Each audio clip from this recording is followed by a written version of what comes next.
The story of Bujang Beji and Bukit Kalam. One upon a time lived two men named Bujang Beji and Tumenggung Marubai, who were different from each other in character. Tumenggung Marubai was a humble, kind-hearted person. Bujang Beji was his opposite. He was greedy and arrogant. Their mother living as fishermen, each having his own favorite spot for fishing. Tumenggung Marubai saw his fish Rimpang Melati River, where fish could be found in abundance. As for Bujang Beji, he always fished in Simpang Kapuas River, where there was less fish. Therefore, it was no wonder that Tumenggung Marubai always brought home more fish than did Bujang Beji. Tumenggung Marubai owns a big drum called Bubu to catch fish.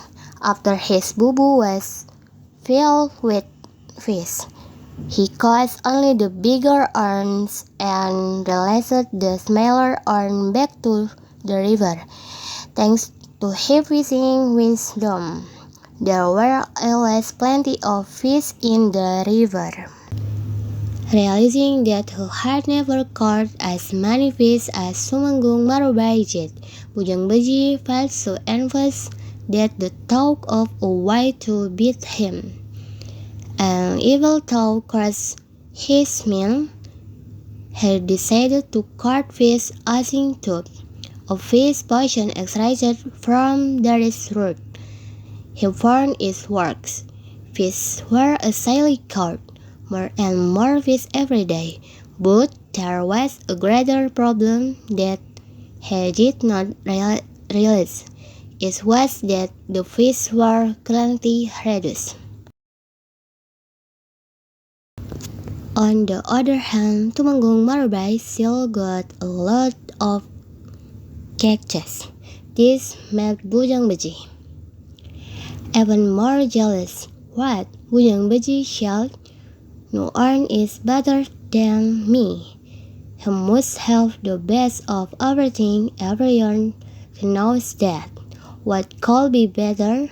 Bujang Beji was successful in catching many fish, but seeing what Tumenggung Marubai caught, Bujang Beji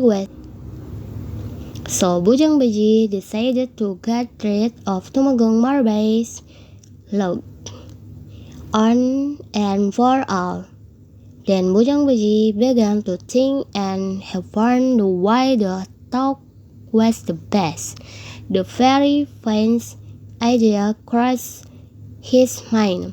I have to cover the flow of the Malawi River with a large rock upstream, so the fish will settle there. Thought Bujang Beji. He planned to ask a large stone from the hills of Nangai Silat. Then he departed for the hills. He brought the rock in his hand. Then all of a sudden, far away, he heard the sound of chairs lunging at him. His attention was distracted. Bujang Beji accidentally stepped on a thorn. Relaxively, he dropped the stone that he was holding. Bujang Beji was caught in anger. Bujang Beji found that it was the Hyangan goddess what looked at him.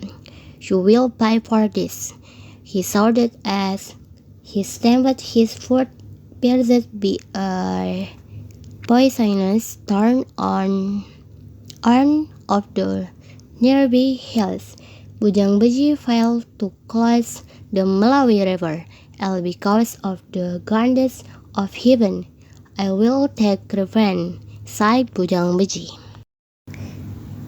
Bujang Beji planned to rid the land of heaven by using the Kumbang bamboo tree, which is a king of Gyanwardhan tree was and raised to the sky. He started planting the skin tree. It's soon a few days the tree and grow so high that The top was invisible to the naked eye. Right before climbing the Kumpang bamboo, he did a superstition ritual in order to get protection from the holy spirits of the land and animal spirits. However, there were two animals that Bujang Biji forgot to offer. They were a group of termites and birds. It made them angry. They also negotiated toward Bujang Biji. Let's just kill the bamboo tree until it's broken, proposed the bear. The termite agreed. They started to it. At that time, Bujang Biji had almost reached the land of heaven.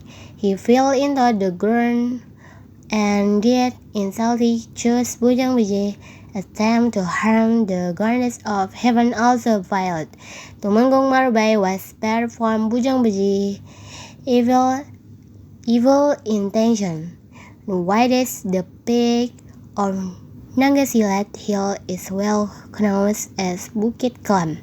It has become one of the tourist attractions in Sintang, West Kalimantan, and has become a tourist forest with very beautiful scenery.